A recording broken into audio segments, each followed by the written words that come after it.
Almighty, please protect us. Cette pandémie qui n'arrête pas de nous ravager comme des cliquets. Prenons nos mesures afin de le stopper. Tous ensemble pour vaincre son combat, c'est possible. Mesdames et messieurs, bonsoir, bienvenue dans votre émission Info Corona. Comme vous le savez, Gorel TV consacre son temps dans la lutte contre le coronavirus, la pandémie, désormais appelée la pandémie en quelque sorte, qui est en train de sévir dans le monde entier.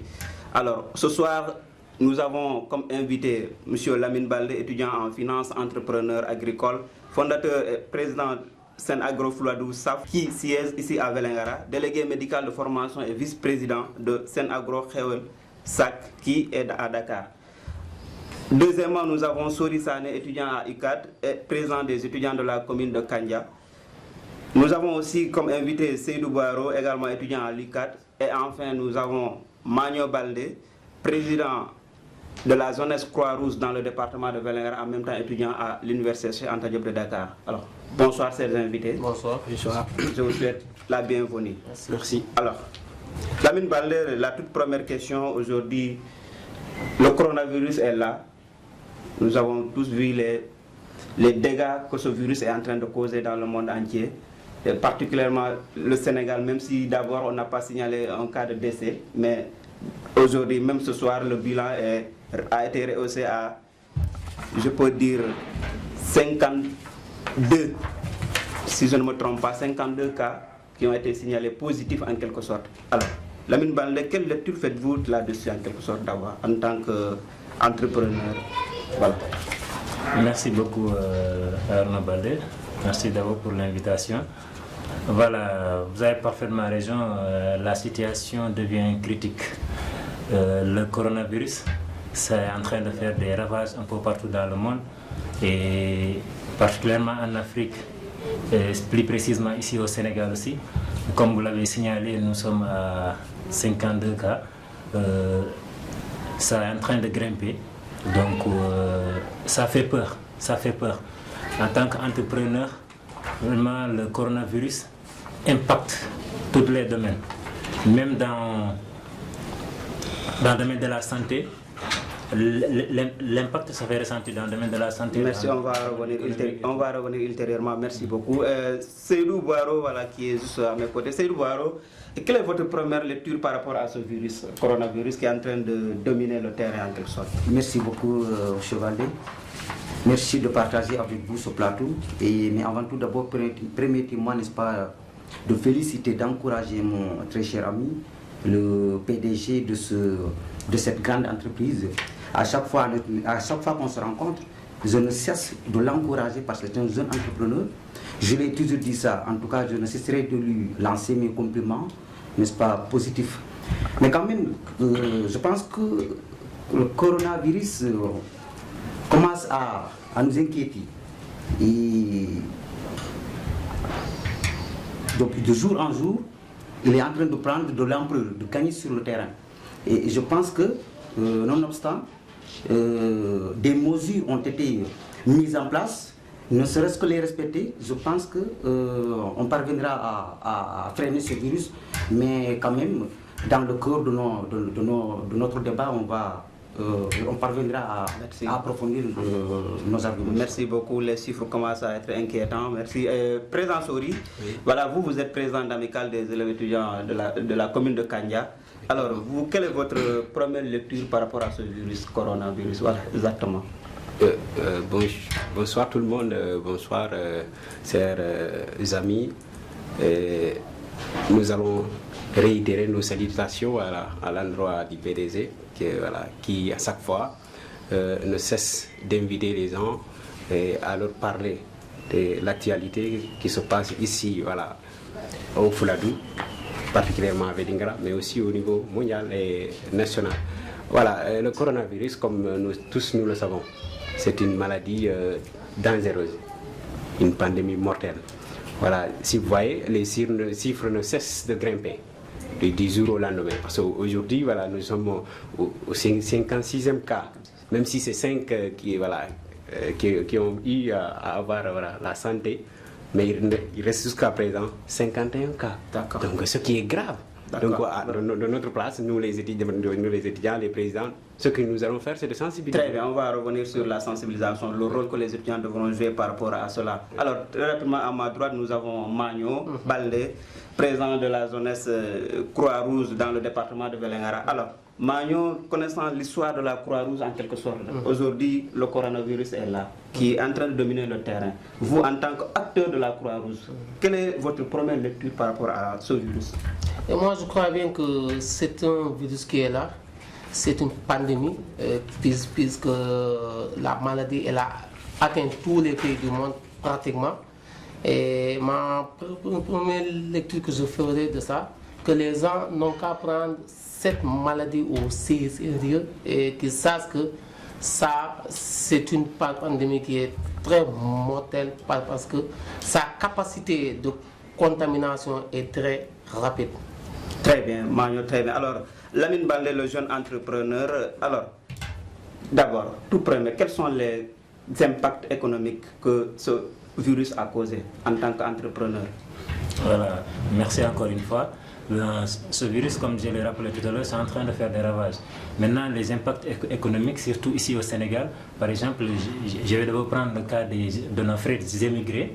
qui dans beaucoup de familles dépendent d'eux, et alors ils ne parviennent pas à envoyer de l'argent. Ça déjà c'est un problème, et surtout le secteur tourisme aussi, le transport aérien et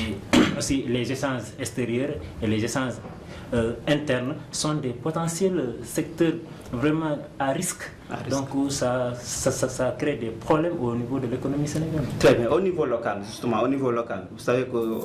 Vélingara, c'est un département qui en a des loumas, comme Diaobé aujourd'hui, une louma fortement attractive en quelque sorte. Alors, les loumas, bon, les heures ont été diminuées, c'est-à-dire restituées. Ça, qu'est-ce que les conséquences, comment vous analyserez les conséquences de la fermeture, même si c'est partiel, des marchés? Voilà. Pour la fermeture des marchés, ça crée des problèmes au niveau du Fouladou. Parce que si vous prenez le Fouladou dans la région de Kolda, nous avons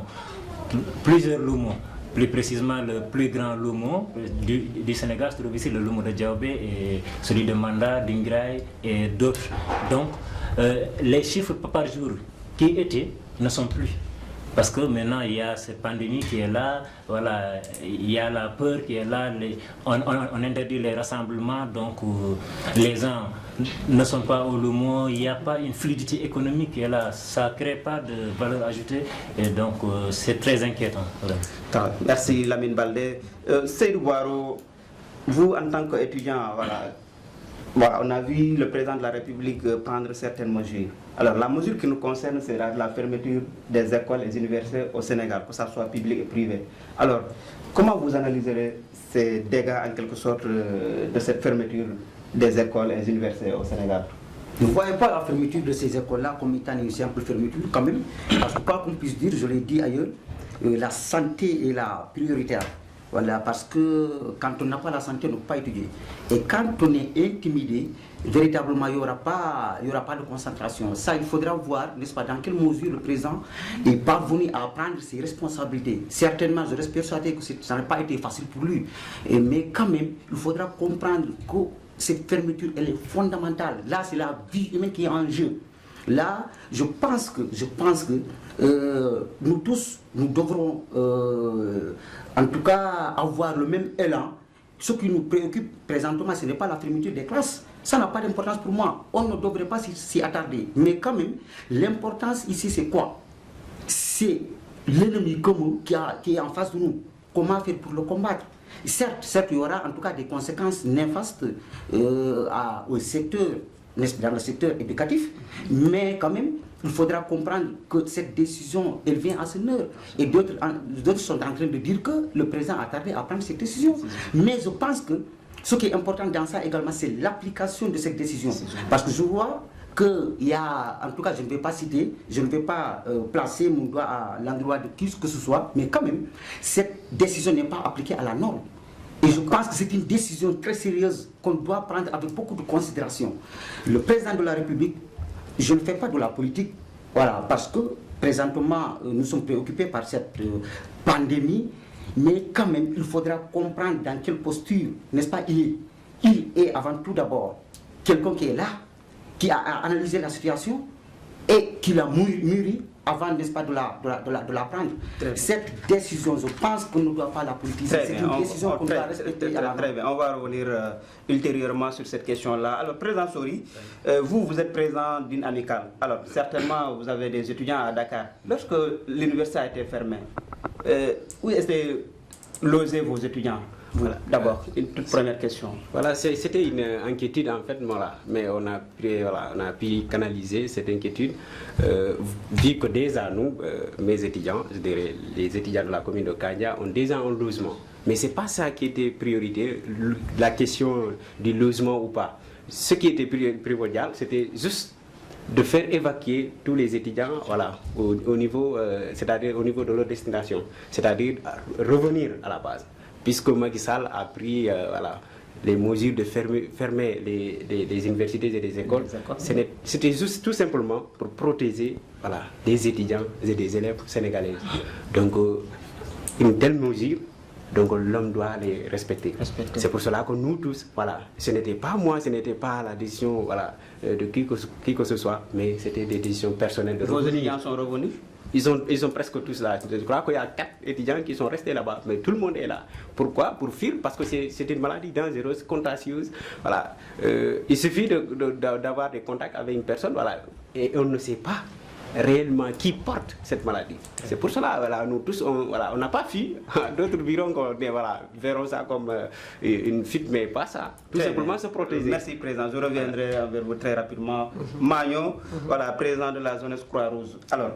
connaissant la Croix-Rouge, son rôle en quelque sorte dans beaucoup de crises mondiales, je dirais même. Alors aujourd'hui aussi, il y a une crise qui est là. Il y a une épidémie, d'ailleurs appelée pandémie, qui est là aujourd'hui. Alors, quel rôle doit jouer la Croix-Rouge aujourd'hui? Oui, la cause, comme tu l'as si bien dit, notre premier rôle d'abord c'est de sensibiliser sur la ténacité ou bien sur la gravité de cette maladie.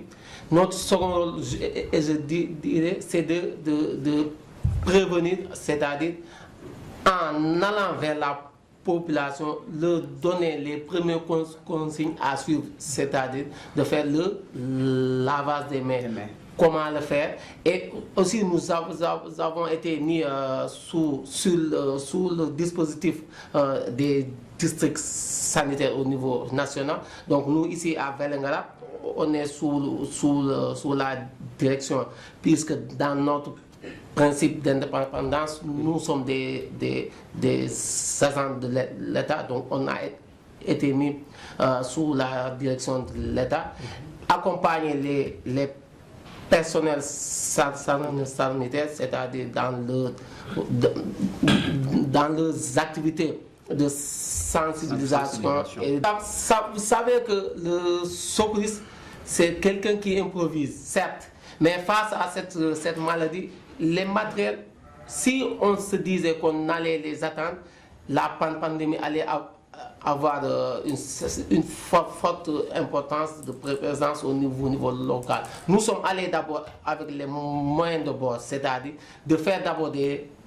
recherches sur cette maladie qui est là, et après cela aller vers la population, les informer, et petit à petit nous sommes en train de recevoir les matériels parce que je viens juste d'une tournée au niveau départemental où nous avons distribué des kits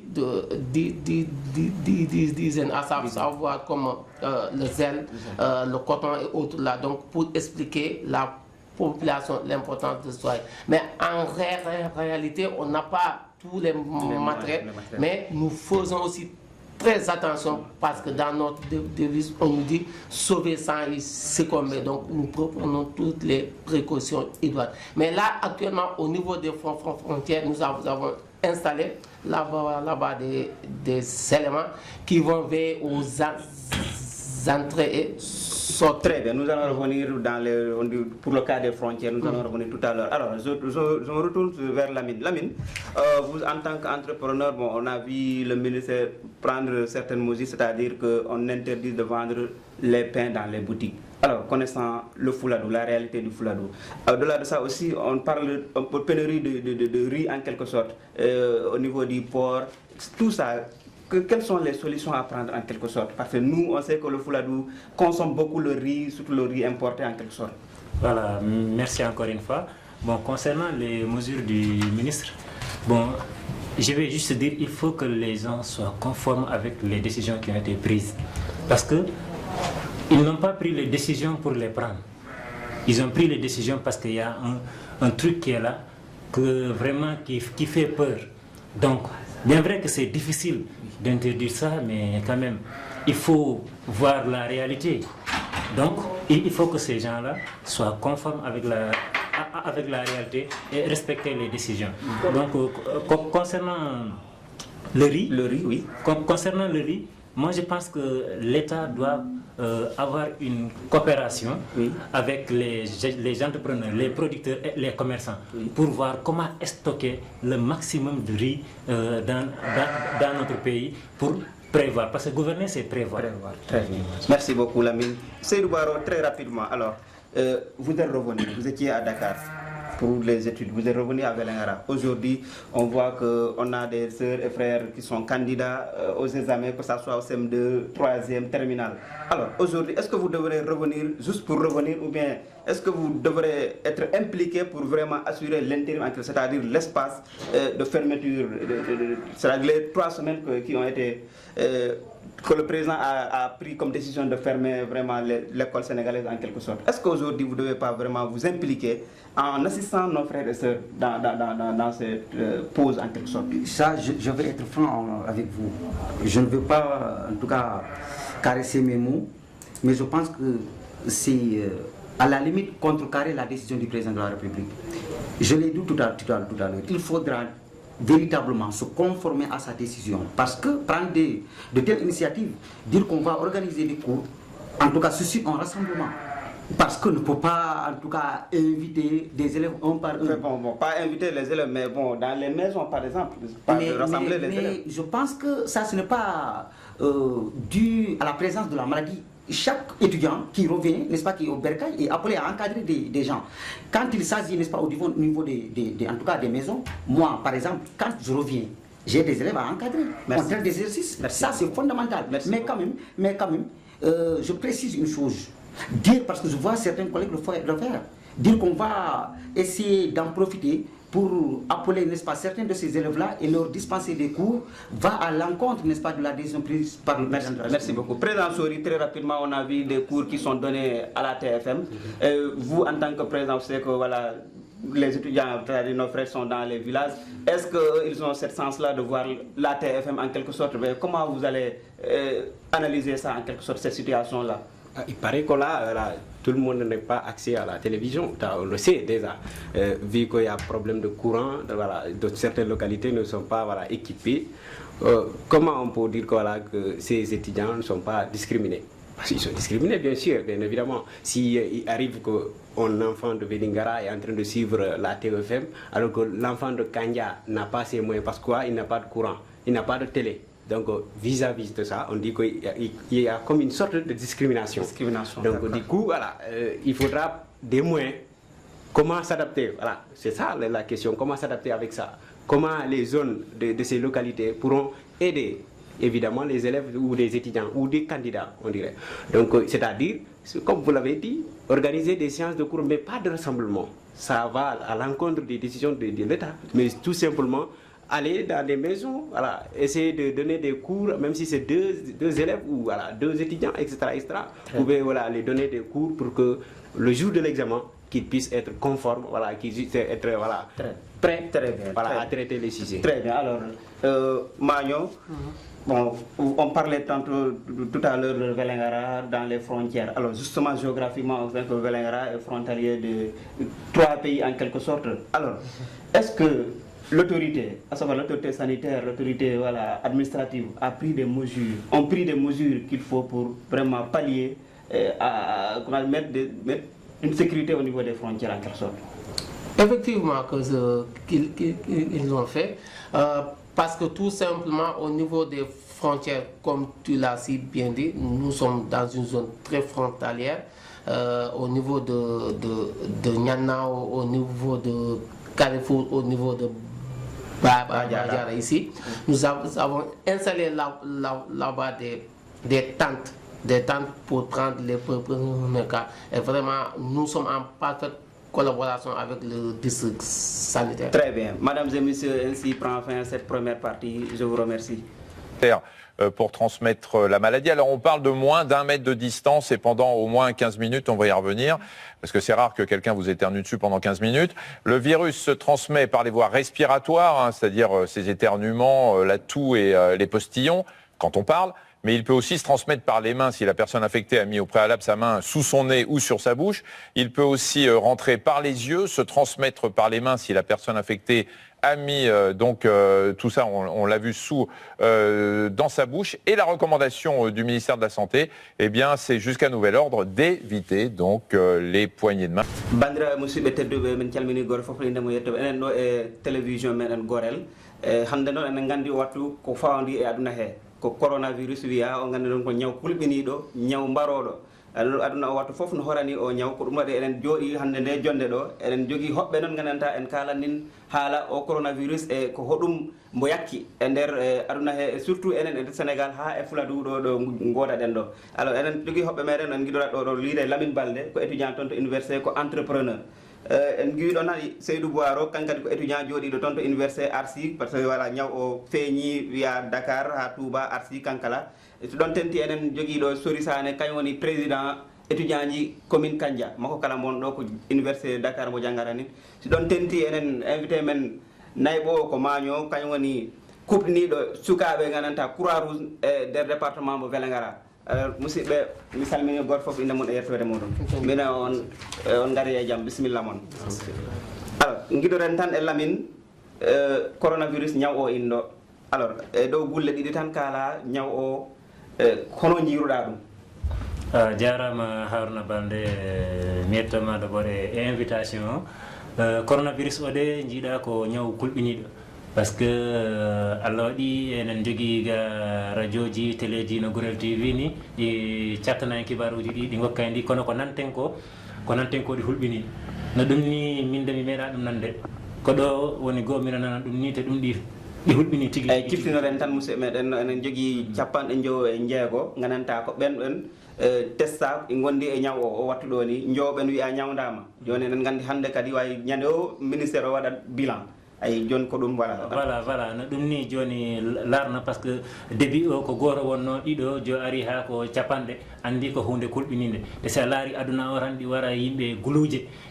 donc vraiment e ñago yimɓe ɓe tan ko laamu ngu wi ko yimɓe ɓe respecta ɗum par ce que laamu ngu haali ɗi woodi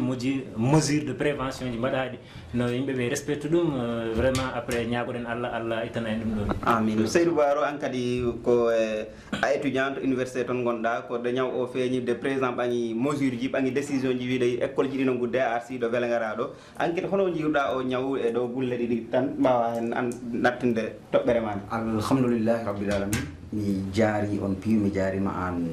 Arona mi jaariɓe mi rendi plateau o ɓe kono noon koko mbimi nane ko tan mo wara fuɗɗude haala am mi jarani Lamine ko neɗɗo am vraiment wattu moɗa mo encouragé ɗum woni PDG o Lamine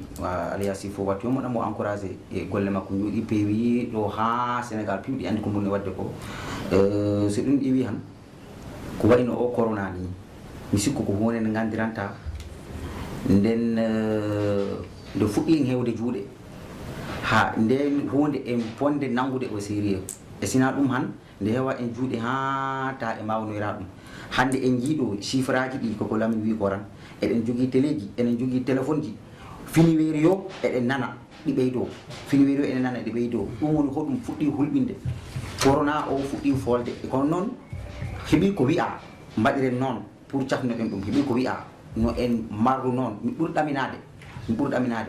pour ndenen ko emeden oɗo maladie ko ma respecter ko wi'a ko ha des mesures de prévention ko ma respecter ɗum mi sikku si en mbaɗi noon han en poolat ɗum de ko ɗum ɓurda d'accord en garta e ɗin mesure ji présente manam gandanta ko ɗum ɗo wiya yimɓeɓe no mbat pour mbawa dandude koye mumen o ñaw alors sori an ko an woni président étudiant ji Kandja commune Kandja de nanda université président ƴetti mesure guddugol université aɗa gandi Dakar ko on hoɓɓe toon étudiant ji maɗi ko hotoɓe jahanoɓe koɗi hono ɓe gartiri ɗum piw hono dewɗa ha mbawɗa ɓe artirde kala ha Fuladu voilà comme en nanno tan voilà université uddama min tawi ɗum kanko mesure moƴƴo président o ƴetti e gouvernement makko par ce que ɗum ko wallude yimɓeɓe pour no horinde saare mumen ko ɗum tagi DG kudɗo kanko déjà mbo waɗi mettre à la disposition des étudiants ɓe andanta ko bisji ɗi ɓe mbaɗi ha min garti e noon min on nde yolde ɗo wona wiide pato mi losa dula ko ɗum ɗaɓɓannoɗen dedet on wattu ɗo yimɓeɓe ko ɗaɓɓanno ko no horiraɗo mumen par ce que fof huulidal min dogani kono ko kulal andu si neɗɗo huuli han voilà si a kama feere no dogira han a doganni ko ɗum taki yimɓeɓe waɗi feere arti de base quoi ɗum ɗon mi sikku ko mesure moƴƴo yimɓeɓe waɗana ɗum e voilà min weltani ɗum président o e min mbiya yo affaire o tardino seeɗa ɗo par ce que enen jiino Allemagne ni ɓen ko wiya tan ɓe uddi frontiére par ce que on jii wattu yo affaire o ɗi ɓeyɗo enen noon voilà Fuladu ga eɗen nangi ɗum sama kala par ce que hande mi haalde e goɗɗo mbo wiyagam ho maladie o ça existe ho ɗum ndi woodi ɗum ndi wara yimɓe guluje e nder aduna o an aɗo lando ho ɗum ko gonga woni bisimilla on pamat tan dane makko nde ko ceɗɗo mbawɗo pular machallah pular makko mo wakkilima a jarama fe ko sanejo alors maño an noon ko an woni kuufiɗo sukaɓe gandanta croix rouge o ganda ko darde nde gandanta damde mawde dari e nder aduna he par ce que kala manam crise woni manam caɗele mawɗe gandanta ko ƴiƴam yaltata hen croix rouge dari pour wawa sauve yimɓeɓe ni wawa sauve des vies gandanta ɓen yimɓe pour wawaɓe arde wallitade e gon sengo joni an ko an woni président sukaɓeɓe an hono jiiruɗa taw o ñaw nder aduna he ha tenti Sénégal ha e welengara ɗo jeeyaɗen ɗo ɗum ko yettere Allah boy e invitation ɗo hande e dal ko mbiyammi ko tan ñaw o ari woni woodi ñaw o ɗi woodidi ñawji idiɓe mboɗo e ko noon kala croix rouge ɗum omo dadodinoɗo Ebola o ari ɗo yimɓeɓe darima hen ha vraiment Allah holliyimɓe lawol ha ɗum iwi ñaw coronavirus o ñaw o ɗi woodi mbo waɗi existé e noon ko ñaw komo andanta mbo waɗi muté c'est à dire mbo changima wonɗo France o hana on wondi ɗum o Sénégal wonɗo Italie o kana on kala woni signe joni ko yimɓeɓe ko ma anda ko ñaw tiɗɗo ñaw komo andanta ɗi metti wadde ko ni wayi kono ni e nder ndiyam noon tigi a jarama en garta hen hoɗum woni ko hono nde mo watta wawa dandude hoore mum o ñaw danda famille mum e danda population mum Lamine en yii gouvernement ɓangi mesure ji ha tenti hen ganda ɓe mbiyama mburu o jo accete hen yeyede e boutique aji he e ɗon classifame enen gandi eɗen jogui immigré ji manam gonɓe to caggal leydi enen gandi ko ɓuuri hewde Fuladu ko mabɓe jogui galleji ɗi fayda joni hande ɓen wiya jaltata ɗum hono dardata gon ɗon ɗen caɗele hande voilà mi jarama encore une fois Harouna Baldé jiiɗade ɗum ko caɗele mawɗe o coronavirus mbiyeteɗen ɗo o ɗum woni o ñaw o wona sengo cellal ɓandu tan hay sengo natinde kaale e leydi nde ɗum ɗi adda jo caɗele par ce que si a laari enen gaga Fuladu ga kewɓe ɓe ko musidɓe mumen gonɓe Europe neldata ɗumen kaalaji pour keɓano mburri keɓano régleri goɗɗi si woni ɗum ɗon jo alaran andi ɗum ɗon caɗele ɓeydoroni ga meɗen te hawri kala frontiére ji ɗi Allah waɗi présent nde affaire o fuɗɗi ɓeydade uddi frontiére ji dowɗi leydi piw e ndiyam ɗam manam avion natara leydi ndi kala oroji yara natara galey e batoji kala wodi batoji goɗɗi ɗi garta kono wona noon piw par ce que nino avion ji ɗine si tawi ko avion ji naɓoɓe pawaɓe ɗin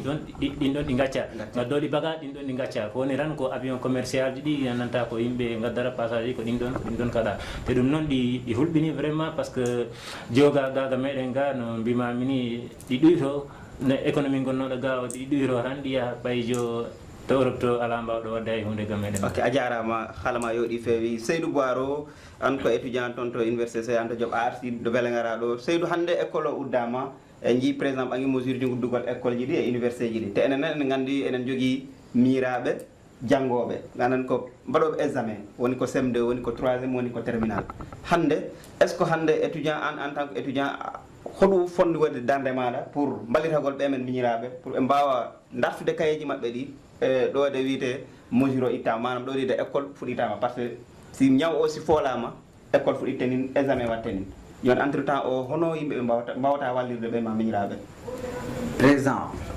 komo ɓari décision wondema école ji ɗi guddiri ni école aji ɗi guddiri ni ɗum ko sababu hoɗum eɗen gandi ko wayno école aji o ko wayno duɗe wattu hakkillaji ɗi wonaro jandiro woni e par ce que ko si a selli han de mbawa janggoyde mbawa janginoyde o wattu ko hono congirten corona mo iwana en ɗo on tuma ko heddi ko ndaren ho e mbaɗa combele gabɓo e ɗum ça dépend kankal e kanton horaire o hono mo irsi ɗum réorganisé ho e mbawa wadde rattrapé mais o wattu o jamanu momi halantama ɗo o kala no corona o folirta en nin enen kala ko noon poɗɗen wurtude hakkillaji min ɗi e haɓagol ɗum. Bisimilla jarama. Corona o horonama kono yimɓeɓe mbiyata nin awa daren mi andi Allah ko moƴƴo sori an ko a woni président en jii télévision ji gonɗi Dakar ɗi télévision ji mawɗi kayen mbiyo gokkanni sukaɓeɓe cours ji manam gokkaɓe leçon ngaji pour ɓe mbawa janggude to wonam ɗum ɓe gon galle tan pour ɓe dasa kayeji mabɓe ɗo gonanda fijundaru enen noon en gandi ko ca e dowri he jeeyaɗen an hono jiiruɗa sukaɓe min ɓe courant ala toon téléji ngala toon joni hono jiiruɗa gon sengo. min mi sikkude ɗon komi jiirumi ɗon ɓe haɗama hakke maɓɓe seeɗa par ce que gandanta enen to dowri gonɗe ɓe andanta en wala accès courant wala en keɓani courant télé ala toon e ɓeɗo to nder ville to te tuuɗe to ɓen kamɓe ɓe jogui ko wiyete télé ɓe jogui courant ɓe sukaɓe mumen ɓe forcé kamɓe ɓe wawade voilà darde télé ji ɗi normalement waɗa suivre mana ndara honnode télé ji ɗi ha ɓe mbawa wadde cours ji mabɓe ɗi mais enen en ngala ɗum on feere mais joni enen ko mesure aji poɗɗen ƴettude ɓe andanta walla en walle miñiraɓe men ɓe ɗin moyen ji poɗɗen ɗaɓɓude joni no wallire miñiraɓe men ɓe hoɗum jehen to galleji jangguine sukaɓe en mbawata wadde rassemblement par ce que ɗum wonanni en respectani konngol président mi ɗumantin o université ji ɗi voilà yimɓeɓe yi luukali amen ɗin comme voilà menen eyyi ɗin tigui luukali hewɓe mbaɗi ɗum mbiyo hoɗum ko manam weltare moɗon te yimɓe potano weltare par ce que école uddama perte heɓannin hen eyyi kono minen andi hona luukali ɗin hona fi école o ɗi udda minen sali jande hona ɗum ko woni e ɓawa mum ko ñaw o no ñaw o horan yimɓeɓe heeɓu ñaw o ko ɗum men dogarani ɗum weltini men par ce que min jii leyɗele ɗe andanta ɓuuri doole Sénégal ɓen fermi frontière ji mumen ɗi ɓen fermi école aji mumen ɗi si minen min fermanama han minen ko men luukoɓe. D'accord ɗon laaɓi poste a toɓɓi ɗum ha laaɓi poste Magno ko an woni président sukaɓe Croix Rouge nder département de Vélingara ɗo artan en seeɗa tan gandina population Vélingara o ha e aduna he ko hono joom foti wadde ha danda hoore mum o ñaw danda famille o kala e danda population o ñaw. ko noon tigui e ko joom kono heddoga mumen e ɓe mbiyo no yimɓeɓe no heddo galleji mumen kala mo wawata heddade galle mumen no waɗ utiliser les mesures édictées c' est à dire que yimɓeɓe andantaɗi tammi gandal e o ñaw koɓe mbiyo ko no waɗe respecté c' est à dire que jommo kono sooɗo ndiyam e sabunde e ala ɗum ɗon utilisa gel e kala no yimɓeɓe kono accu okkidirde juuɗe kala e kala no yimɓeɓe no waɗi gadde distance di 1 métre yimɓeɓe ɗum mboɗɗodiro e ɗon ɗon gas ɓuuri ɗon e jommo no ɓang masque c' est à dire masque ji ɗi muura hinande par ce que o ñaw ko mbo andanta ko fofangu ngu attaque ɗum yakka ɗuma poumon ji de telle sorte que taw jommo wawata wadde respirer correctement jommo dal no heddoga mumen e reereno très bien okkidirgol juuɗe kana acca kala koni rassemblement ni enen gandi fuladu meɗen yimɓe jogui o aada calmodiral hono yimɓe mbawata famirde noon ɗum ɗo koko haɗa pour ɗum wawa nattude hakkillaji yimɓe he ganda wona jiggol hadde yimɓe tan calmodirgol mais ko ñawwodi ko on haɓeteni e ko noon wayi kaw ɗo ko wonnani noon ko hanaɗi wela goɗɗo ɗo ko ma waɗe par ce que en jii leyɗeji ɓurɗi hen doole ɗin toon wara hande Italie ko yimɓe goluje nayyi eko fawi mayiriɓe hande ni kon to sino ton guluje tade go dum joni non ben don pi ko hodum okkibe dum c'est parce que tout simplement be manno négliger ñawo e non dum Sénégal e dum fulado en ngandi tigi l'hôpital di men di hande ana bangat taw ko himbe guluje capantari taw ko ICP goto tan on ton jonno ko mais ko ma obligatoirement ko himbe be accira hakkil e ko wi'a ko nanga juude mumen de nanga ko e mumen be e o ñaw parce que o ñaw ko mandanta mboni yaay ko mbo watta po a jaram don si tentino en ngandi velengara hombo wi velengara andi velengara ko saare nganta jogi fecci e frontière ele tari yon en ngandi yimbe wobbe wi'a ngiwa dulaji goddi ngara e natata yimbe ngan est ce que hande laamu ngu simi laamu ngu manal Allah bangi ngandanta ko fora bangede ko pour mbawa ndarande en frontière ji mbawa en surveillande frontière ji ta yimbe nattano jirri ni nder saare he e ko non way andi kala himbe be natgongol e ngaladen pi dole pour hadabe dum mais minen cukale croise be et parce que ko be mbi minen notre rôle principal c'est d'aider c'est-à-dire ko dum ko wallugol himbe be mais menen gol day duma district sanitaire GDP et duma sénégalais et kala o mo fele ngara men nabi himbe amembe jala jan nyannao e gam kala do kala ba jara do donc pour wada sensibiliser himbe be e kala nato do duma wiye no sodo ha laba jommo kala ndane tam température est ce que wondane duma jarama Lamine en ngandi kales o ko foti nattude leydi pour leydi ndi wawa jogade doole e jonno en gandi hande ko heewi ussima frontiére ji ɗi guddama hande Sénégal à peu près ko ɗum wawata hen perdude en matiére nattingol kaale sengo nattingol kaale pour ɓamtare leydi ndi bon a jarama Haruna andi o ñaw mo waɗi créé ko gandanta waɗi ha président uddi frontiére ji ɗi piw te kala wonaga meɗen tan ga mboni mo woni to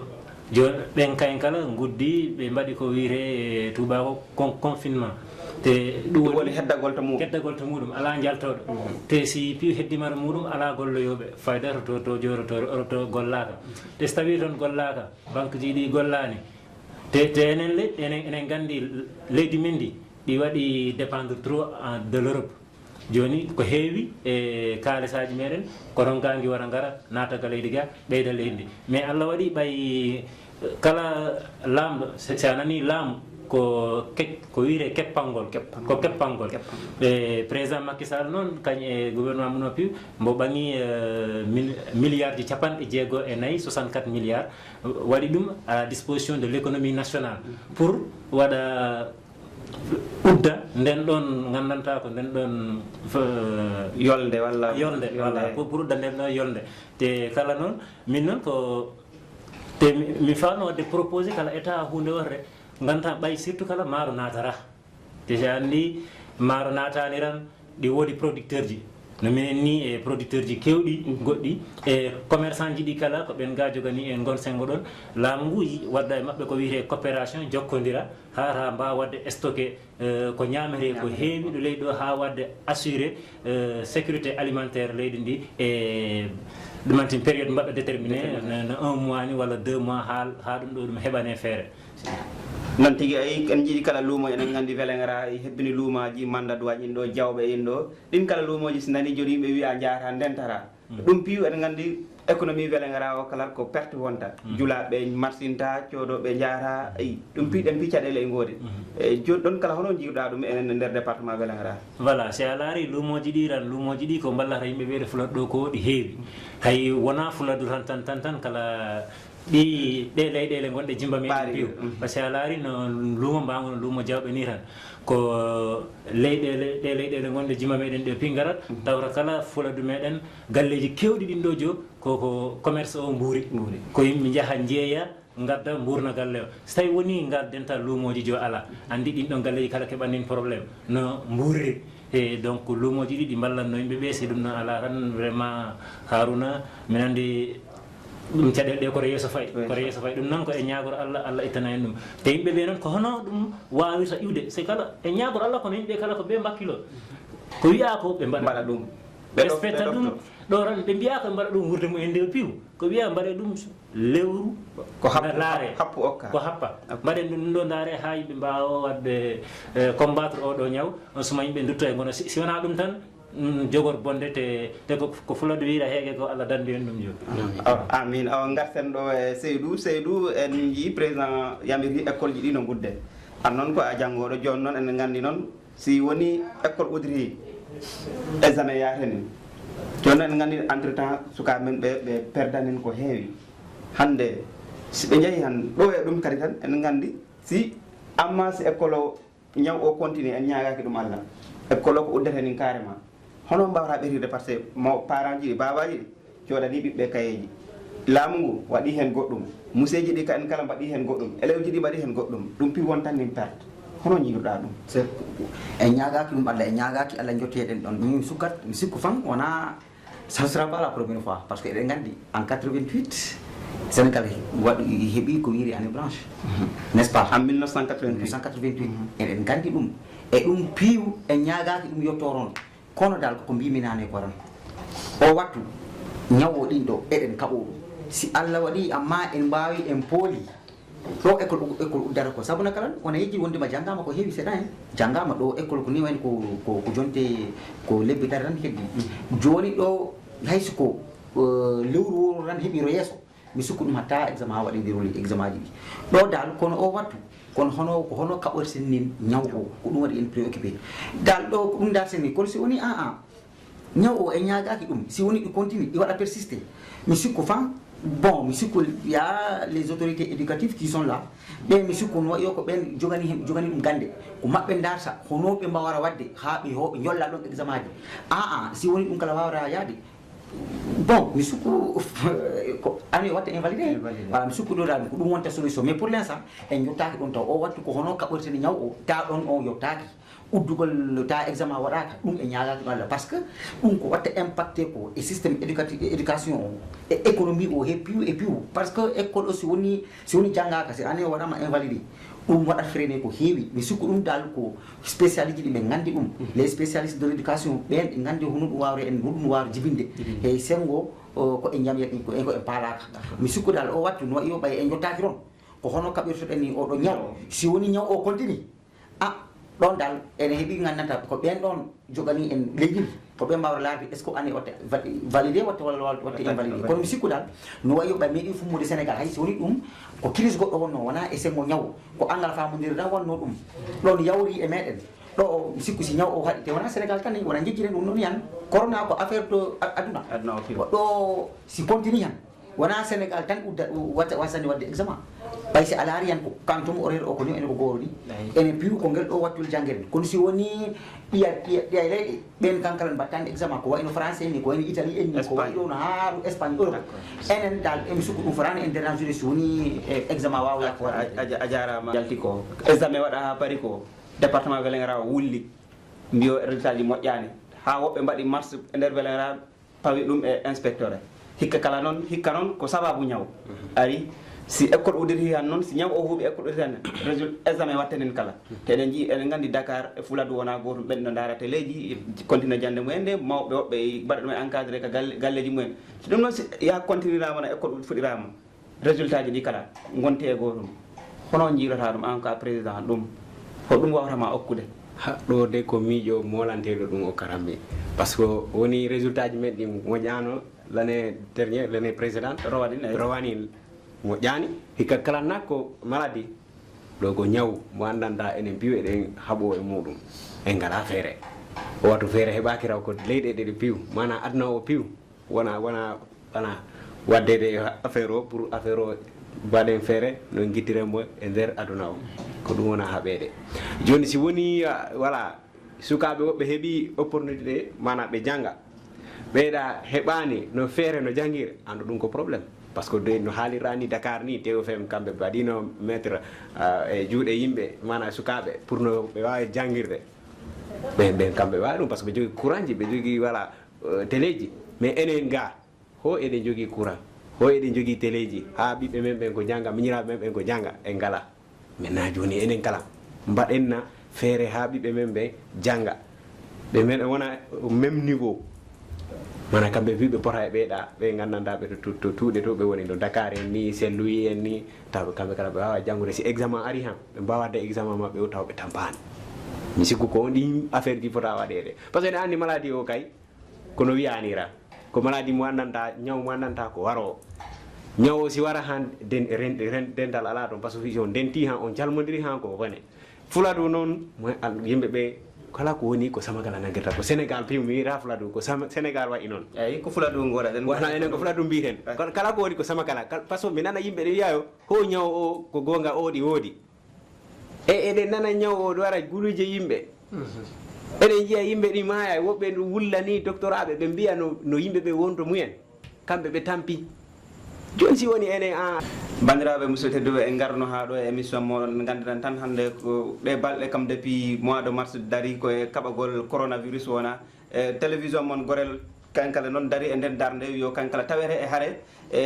o ñaw pour andina population ñaw o e woodi enen pipoti darade e nden darde ko ɗum wanno hande eɗen joguino invité ji manam hoɓɓe pour ɓe gara ɓe kaala mabɓe kala miijo mabɓe e par rapport e oɗo ñaw eɗen joguino Lamine Balde ko entrepreneur kankala ko e sengo ndemanteri e goɗɗi gollara eɗen joguino Seydou Boiro ka en ko Dakar toon jangganno ko université uddi ɓe garti e nder Vélingara ɗo te ɗon tenti en jogui kala Sori Sané kay woni président élève ji goɗaɗi étudiant ji goɗaɗi commune Kandia kankala en ɗo wonduno e meɗen si ɗon tenti en joguino Magno Balde kañum woni kuufiɗo sukaɓe Croix Rouge e nder département de Vélingara men calminon gandon tan no ɓe mbi woni ñaw o inɗo piiw ko enen wodani ndaren yimɓeɓe jomaɓe gande ɓe kaali ko ɗum fota waɗede pour mbawen ñaw dandude yimɓeɓe o ñaw keddagol to muɗum wona goɗɗum fi goɗɗum ko pour juste ñaw o ta layani ko ɗum wiya yimɓe no keddoto mumen amma joom si yalti arsi no sooɗo yahi toilette arsi no sooɗoto sabunde ɗum piw wiye no yimɓeɓe no mbaɗa ɗum pour danda ko e mumen ñaw o danda musidal mumen ngal ñaw danda population ñaw o joni ko ɗum wonno sababu dental ngal wassalam